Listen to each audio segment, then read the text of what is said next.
Hey everyone, Eric Watson here, freelance writer, player of games, writer of words, recorder of videos, and tabletop role-playing aficionado. Welcome to another Roll20 review, my written and video review series where I take a look at the marketplace section of online role-playing website Roll20.net. With this video, I'll be reviewing the Guildmasters Guide to Ravnica, designed by Wizards of the Coast and adapted by Roll20. A review copy has been provided for the purposes of this review. If you enjoy my videos, please consider supporting me via patreon.com/roguewatson. Shout out to Platinum patrons Andrew, Brian, Richard, and Joe, and Gold patrons RPG Papercrafts, Charming Grenade, and Pretty Boy and Yuma. Thank you all for your support. Guildmasters Guide to Ravnica. So it's taken us a while, considering both Magic the Gathering and Dungeons & Dragons are owned by the same company. It's taken us a long time before we started getting some crossover content, which I believe has just started appearing in the last couple of years. And I think, correct me if I'm wrong, YouTube likes to do that, but I think Guildmaster's Guide to Ravnica is the first officially published print piece of content for D&D that is based on Magic the Gathering. Officially converts Magic the Gathering content and lore and creatures into Dungeons & Dragons 5th edition. If you are, if there's a circle of Magic fans and a circle of D&D fans, and you are part of that, Venn diagram that's kind of overlapping both of them, then obviously you're very interested in this. This definitely has the material that you're looking for. It has a lot of lore for DMs in terms of breaks down all 10 guilds and explains what they're all about, how they fit into this world, which is a really neat world for those of you that aren't aware, as I was not aware. It's basically an entire planet that's one big city. So it's an arcane punk setting. You can't tell by the picture with the crazy like Iron Man gear, which is basically like fantasy plus like steampunk kind of lightning-based energy technology, and with just a giant city. So it's a lot of crime and law and order and sewers and all that good stuff.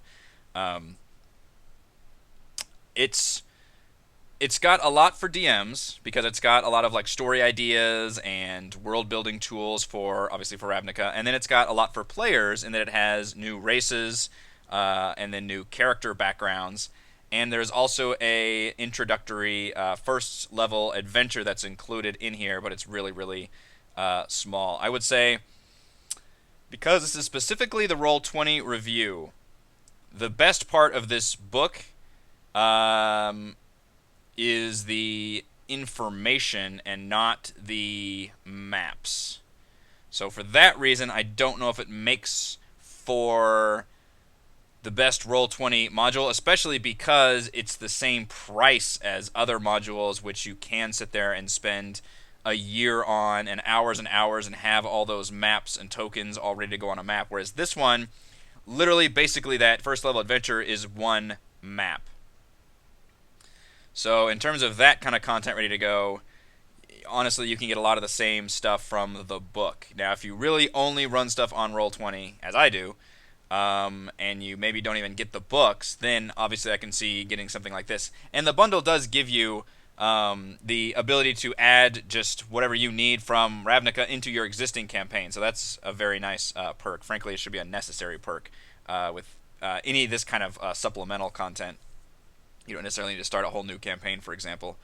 So I've kind of mixed feelings about this one in general, but we're going to go ahead and break it down in terms of what you get with the $50, $49.95 bundle of the Guildmaster's Guide to Ravnica on Roll20. You get 11 5-foot battle maps with dynamic lighting for Roll20 subscribers, options for advanced Fog of War. Note that only one of them, as I mentioned, is actually used for the adventure. The other 10 are just sample battle maps, one for each guild. The guilds are a huge part of this book, I guess, the module. It's not just says Guildmasters because that's a cool title. It is a cool title. But literally, Ravnica is all about the guilds, and I believe in Magic the Gathering terms, it was each guild was a theme of 2 color combinations, whereas in D&D that basically equates to alignments and character archetypes and kind of things, which is really nice. You get 7 non-gridded isometric city maps of Ravnica, which are really good looking. I'll show you those in a bit. 6 new player character races and 2 new subclasses. The description says 8 player races, and I reached out to Roll20 to ask them about this, but as far as I can tell, it is 6. I'm willing to obviously put that in the comments as a change or something if I just missed two of them somehow. Maybe they're counting some of them as sub-races that I didn't quite look at hard enough, but as far as I'm aware, you get 6 new player races and then 2 new subclasses, 1 cleric and 1 druid. You get 10 Guildmaster named NPC character sheets with matching tokens, GM description, and player handouts. Those are the bosses of each guild, so it makes for very good either head villains or head NPCs to talk to. 73 new Ravnica NPC monster sheets organized by guild with the draggable tokens, vision, and separate player handouts. I really, really like the monsters here, and you can bet your ass the art is really good, as you can expect from Magic the Gathering material. Really, really impressed with that. 32 magic item player handouts, none of which actually have pictures, which is a bit of a bummer. There is one sample picture of a guild key rune. You get an alphabetized token page of all NPCs and creatures. You get some additional supplemental rules from the Dungeon Master's Guide and Player's Handbook, mainly for the introductory adventure, I believe. You get a lot of rollable tables and macros, and as I mentioned, the maps and settings can be added into existing campaigns. This is obviously a standalone press copy that I got that we'll be looking at. So my own history with Magic the Gathering, I am a neophyte when it comes to Ravnica. This is going to age myself somewhat. I remember being on the front lines when Magic was first released, early 90s, I think.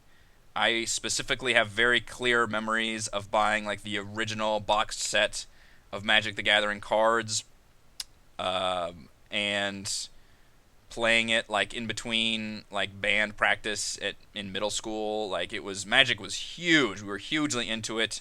That was not quite the D&D scare, but that was like the kind of parental scare for my generation, I feel like, was because a lot of the Magic cards were really fucked up looking and had some messed up art and demons and stuff. And I remember that was the satanic panic of like the 70s about D&D, and we got kind of a lesser version of that where parents were kind of concerned, but it wasn't like too crazy. Mine never were. They were always cool about it, thankfully. But I was really into it, and it was huge for like everybody. Got into it.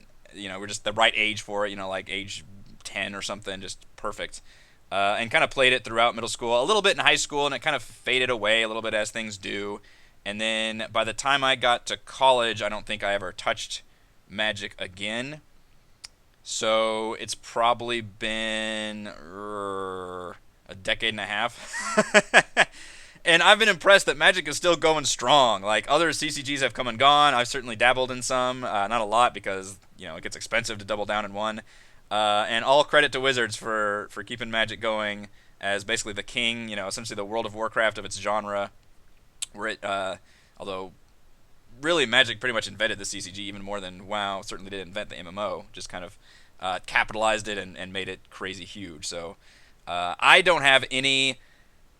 So I have experience with Magic, but I have no knowledge of Ravnica. So if you're watching this review and you want somebody who knows Ravnica to comment on this, sorry, that's not what I'm going to be able to do, and I'm just going to admit that straight up. What I'm going to do is, as somebody who is interested in D&D and invested in running D&D material, if something like this is relevant to them without really knowing much about Magic. And my answer to that is I think it is pretty cool. If you're into a more arcane punk setting, and especially an urban setting, then there's a lot of really cool stuff here, even if you're not specifically want to run a Ravnica campaign. Although Ravnica does sound really interesting and fun, but you could pull elements of that, the guilds, the monsters, certainly the way the districts look, the maps and all that is very cool.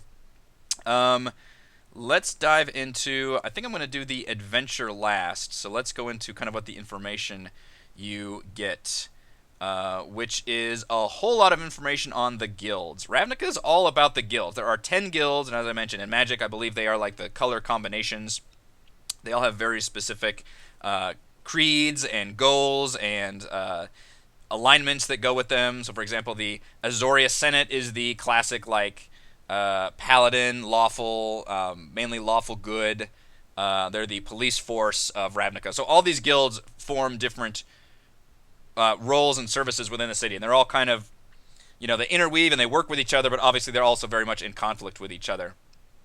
And there are, you can see just notes and notes and notes about the goals of each guild, their background information, all 10 of them, as well as what I really like, Let's see, choosing a guild. What is this? What's important to me? There we go. They give you a flow chart for somebody like me who, again, doesn't really know one guild from another. And before you even look at it, you can say, like, okay, what are these guilds all about? Okay, what about if I'm interested in nature and science? I'd rather spend my time in the laboratory doing what? With tech or with life? So biology or science. And that leads to even two different guilds right there. So automatically, you get a little bit of just that kind of quick, streamlined highway into what is each guild about, which I think is a really nice shorthand information to have. They also divide up each guild by... Here we go. Nope, this isn't what I want. Classes by guild. So this one, going all the way through Xanathar's, if you, whatever class you pick, it has a suggested guild for that class. So the guilds are a part of the world building, but they're also for character creation, because your character is meant to be a part of one of these guilds, and in that way they actually matter a lot more than, say, the actual factions like the Emerald Enclave of D&D, because they give you they're incorporated into the character backgrounds really, really well, and they give you, you know, the skill proficiencies, the languages, the specific background ability. So for that reason, I think they're incorporated even better than the factions of that come with D&D, essentially. And you can see here the different barbarians are, you know, made for Gruul, which is the kind of the, you know, barbaric fighting faction, or you can see cleric. The order domain would be good for Azorios, which makes more sense there. Druids, the Golgari, which I think is the like hive mind crazy one, and even determine which one's a circle of the land that you would be interested in. Just a really good breakdown right here, depending on what class you want for which guild. Because the guilds, as you go down here, here we go. There's the background information. I like the way this is organized in Roll20 also. This is very much a lot of subfolders, which is very, very handy to have. And so if you want to be part of the Azorius guild, you would become a functionary background. And that gives you the skill proficiencies of insight and intimidation, 2 languages, a set of equipment, as well as the legal authority feature, where you essentially get to flash your badge around town, which is really cool. And they also have themed spells with each one, and of course, since it is a character background, you've got the personality traits, ideals, and bonds. So I just really like the way that these guilds are incorporated into the actual character backgrounds. And you can see with 10 of them, that is a fuck ton of new character backgrounds that you can use, which is really, really neat. And I, you know, even if you're not going to run Ravnica, I could see even pulling one of these guilds out of here and just using that as a faction. Maybe you want to have the Cult of Rakdos be a villainous faction in your campaign, which is really nifty. You enjoy mayhem or drama. You're drawn to bards or warlocks. It's, you know, if you want to play a character that's part of that one. Just really good information for all the guilds. I really appreciate. New character races are the... Where am I going? Character races... There we go. Centaurs, goblins, loxodons, which are freaking elephant people, which is awesome. Minotaurs, Simic hybrids, and Vedalken. Vedalken? I go with Vedalken. That sounds a little better. So, particularly for fans of anthropomorphic characters, there's a lot of good stuff here. I do think that we are stretching the boundaries of what is a freaking medium-sized character, however, because when you have 8 feet tall elephant people that are still considered medium, that seems very odd, but I get that you kind of break a lot of the rules if you end up with a player character that's large. Also, centaurs, but it does mention the fact that these centaurs are particularly smaller. Let's look at this art. This art's crazy. I would not want to have to do anything with this character. They're like the size of ponies, I think. So they're actually like 6 feet tall centaurs. But good player races here. I mean, centaurs and minotaurs aren't exactly too terribly new, and goblins. I mean, I think, haven't we already added goblins by now with like Volo's Guide to Monsters or something? There's not a whole lot of interest here. I do like the elephant people. Just that concept is neat, and they don't seem that like crazy in terms of abilities. The coolest one by far to me is the Simic hybrid, which is literally laboratory grown mutants by the Simic Combine, which is another guild. And at character creation, you can choose one of 3 different abilities, either gliding, climbing, or swimming/breathing water. And then at 5th level, you can choose a second one, as well as either like growing additional appendages or spitting acid. Like those are all really, really cool. I like the concept of a character that can freaking glide and take no falling damage for 100 feet. That seems crazy cool. Manta glide. You get these cool like ray-like fins you can use as wings. That's awesome. In fact, we can head into the Character Mancer, which is a Roll20 feature, and kind of build a character together. Now, for whatever reason, it does not capture the drop-down menu whenever I am window capturing here. So you can see I'm going to just click on a couple so you can see as it appears in the Character Mancer here, but it is all built in.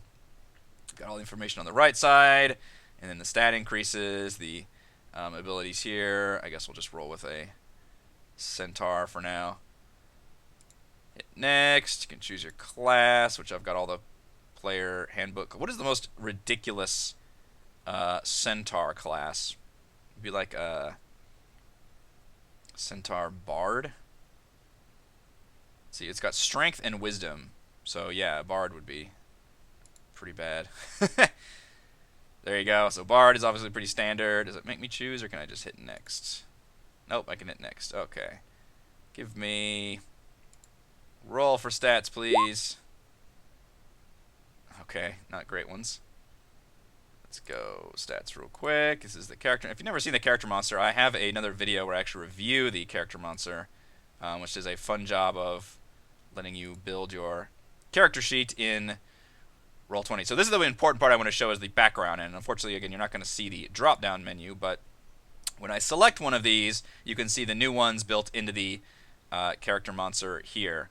So there's the Legal Authority ability, the guild spells, and then all the information on the right-hand side. This Character Mancer is very, very cool, and I believe it is just a built-in feature of Roll20, but you need to have the compendiums available, or else you only get the standard whatever the SRD stuff is. So you need like the player's handbook to really make it function better in terms of the specifically the backgrounds.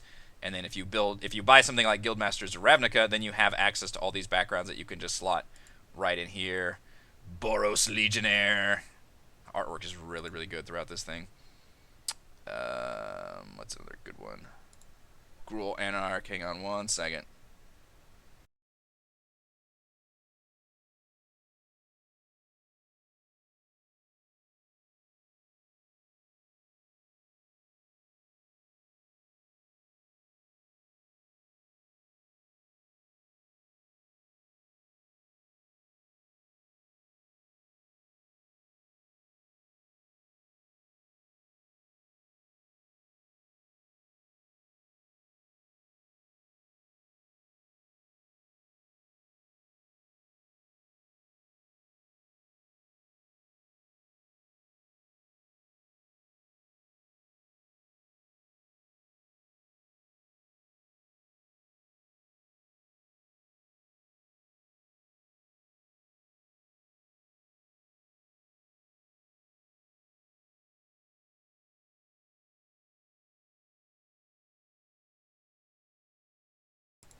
Alright, I'm back.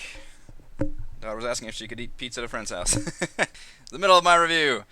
So yeah, it's all really good having all this integrated into the Character Mancer, and the backgrounds are honestly one of the best parts of this entire book. Particularly because I think the backgrounds is a neat idea that D&D 5th edition does, but you tend to kind of forget about, like, say, your abilities and your connections to that. It just becomes kind of a role-playing, which is fine. It's a role-playing tool. But this one, I just think that they're better integrated and they're more interesting because your factions do matter a lot. And, you know, whoever group you're assigned to, and that has a lot to do with your character's resources and how they behave and how they see the world and all that. So I think this is very nice to have. I don't know if I need to actually show the rest of the Character Mancer. So I don't think anything else, but you can see how it works. I mean, you can just build everything from there. Cancel! Testy McTextface, you'll forever be a blank slate. Alright, so we've done... Oh, let's look at the maps. The maps... Not a fan. I'm not a fan of the Dyson Logos style maps. I never have been. If you watch my Dragon Heist review and my Dungeon of the Mad Mage review, I kind of mentioned maps. And these are that style that I don't particularly enjoy. So what they did is they give you 10 sample maps, one of each guild, right here. And each one has, so let's go into like the because this is like the laboratory. Yeah, these are the tech guys. The maps are fine, but again, this is not a style I enjoy, and not one I think that looks very good on Roll20. Very bare. But the information you get is God. I love this art. The information you get is good. It's solid. It gives you tables for adventure goals, and then different tables for things that can happen. So like here, it's a magical effect that can happen during failed experiments happening.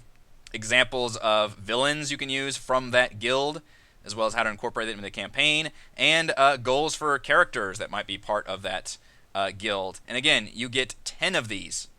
So these are all very good seeds for DMs to build off of. I'm just not sure I would want to actually use any of these maps because I don't like that style. What I do like a lot are these city maps. These are non-gridded, but they show off the city, and I just think they look really, really cool. This is the 10th district, and then within this 10th district there are 6 different precincts. Where the hell is that section? There we go. This is chapter 3. And then you get one additional map in each of these sections. So let's go to Precinct 2, for example. And I really love this style. This, to me, looks like you took a Baldur's Gate or, Pillars of Eternity, to a more recent example, and just zoomed out. You zoomed out all the way. It's got that really cool isometric style that I have a lot of nostalgia and love for CRPGs. And it just looks like it is a zoomed out, awesome view of that. This map, even though it's technically non-functional in that you can't, obviously battle on this map or anything, but I could see myself using this map, again, if I were running in Ravnica, and then having using this as kind of a travel map, putting a little icon on the map to represent the party and move them along the board, because I just really, really love the look of this map. I think it's very evocative. It's very cool. I like it a lot. And each one is also given some information. It's not just a map. They tell you about what's there, how's the law and order system, who are the major players of this area, what are the kind of shops. It gives you a bunch of rumors that players can gather for each of these sections, of which there are, as I mentioned, 6 of these, which is very, very nice. So you get lots of nice information there. A bit more information for DMs about how to specifically make adventures for Ravnica, which is important. But again, a lot of this information, that's great for the book. I don't, for the Roll20 purposes, yes, having this information is obviously important, but do you need to buy this module, instead of the book? I don't think so. If you're for sure going to run a Ravnica adventure in Roll20, then yes, I would recommend this module because it's got all the monsters set up already. But even then, you could make the monsters yourself. It's not. It's just on the cusp of whatever. If you're not going to run an adventure in Ravnica, I'm not sure this is. I would recommend the book because I just think it's cool and there's a lot of interesting information here. Even if you're not, if you just want to pull together stuff for an arcane punk setting, that could be nice. But in terms of this Roll20 module, I think you'd really want to run a Ravnica adventure, and hopefully you're a fan of these maps more so than I am. But I do like these city maps quite a bit. Let's take a look at the creatures real quick, because I do really like these creatures as well. I think they are very neat. They give you some cool ideas that you wouldn't normally see in D&D. Like this guy, the Nivix Cyclops, who looks like he just wandered off the set of BioShock. He's not actually that terribly interesting, but he does have an ability where if anybody casts a spell, he moves up to twice its speed without provoking opportunity attacks, and then makes a slam attack. So if you cast a spell around him, he just goes ape shit and attacks, which is fantastic, and he looks really, really cool.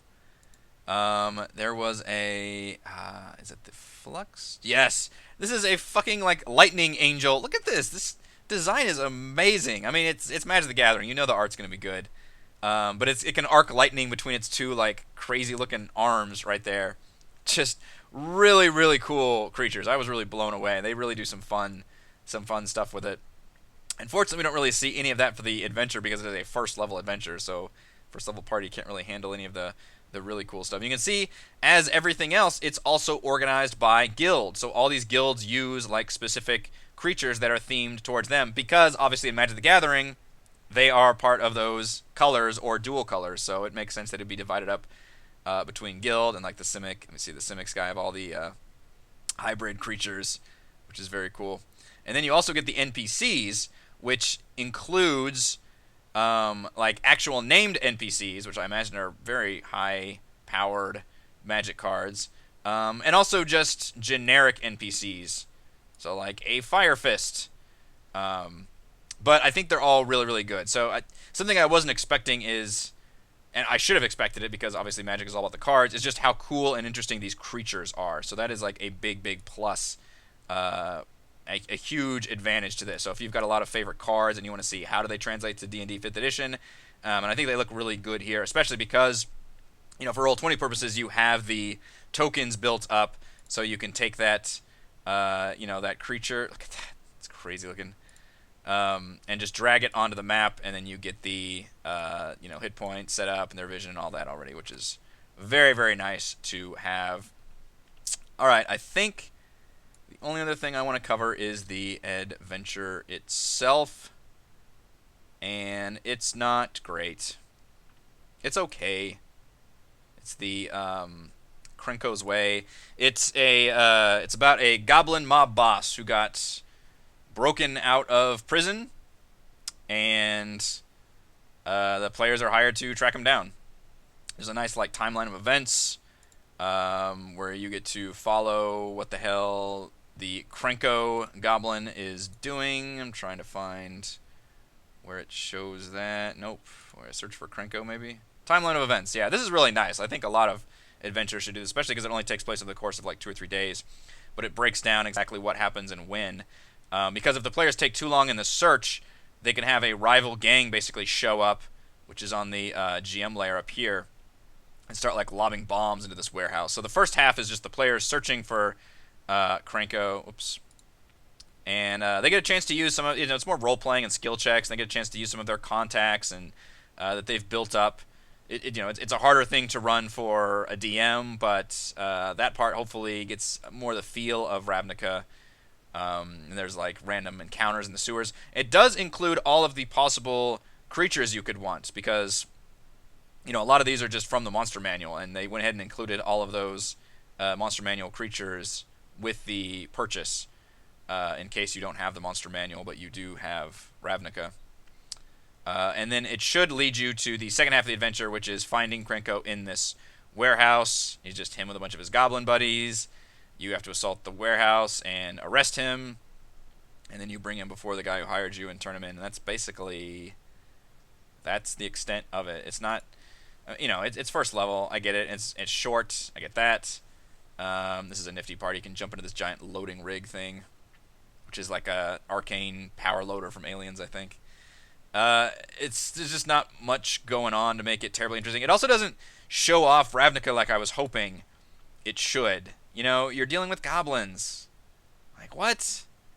Seriously? Goblins? And yeah, goblins are a thing in Ravnica, and they're not, the tribal cannibal idiots of D&D. They're much more people here. But still, it's still goblins. And it's just a warehouse full of goblins, so that's kind of disappointing. I do think this map looks slightly better than the other maps here.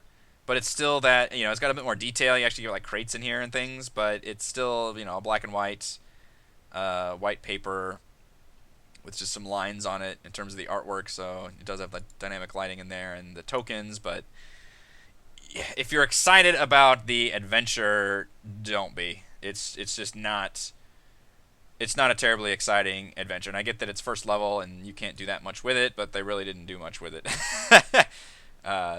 unfortunately.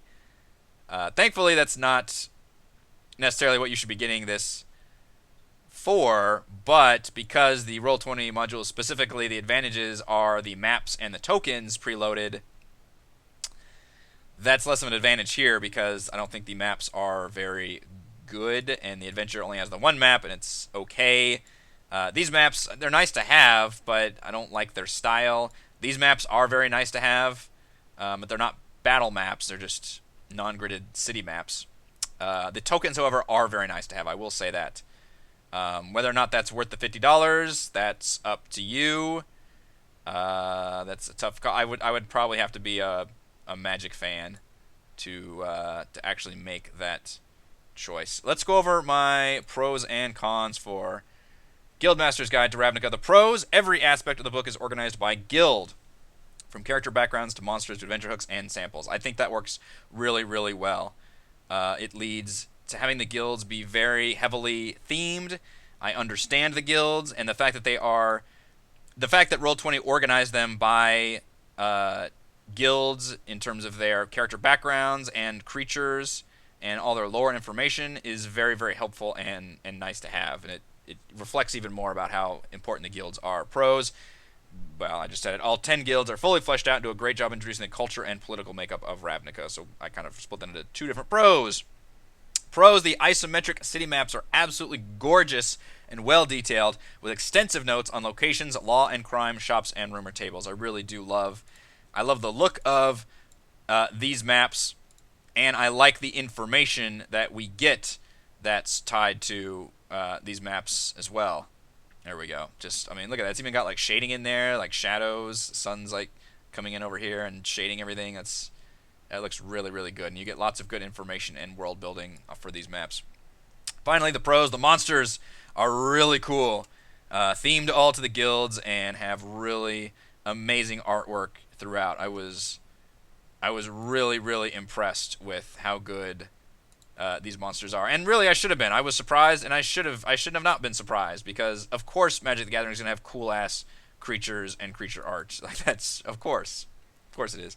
Cons: literally, I just copy and pasted my con from Dragon Heist in terms of I do not like the style of these maps.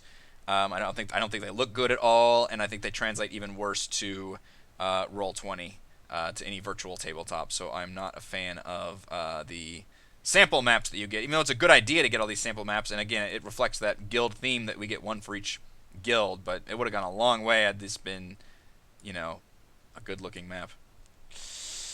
I know some people are really like, I like this map. I'm like, that's fine. I get it. I do. We all have our tastes. Con: the first level adventure just isn't very interesting. It's nothing to write home about. You're fighting goblins in a warehouse. You're tracking a goblin boss. There's no big twists or turns. There's not much to it. It's very short, and frankly doesn't do a great job of showing off Ravnica either. So if your interest was piqued because there was an adventure included here, I wouldn't worry about it too much. There's that token page real quick I should show. That's a good view of the monsters there too. Final verdict for the Guildmasters Guide to Ravnica. The Guildmasters Guide to Ravnica includes fun new races, character backgrounds, and story ideas from the urban setting of Ravnica that fits nicely with a more arcane punk D&D world. So thank you to everyone for watching this video review. You can see my written review at roguewatson.com. You can support my work at patreon.com/roguewatson. You can follow our own D&D adventures here on my YouTube channel. Thank you.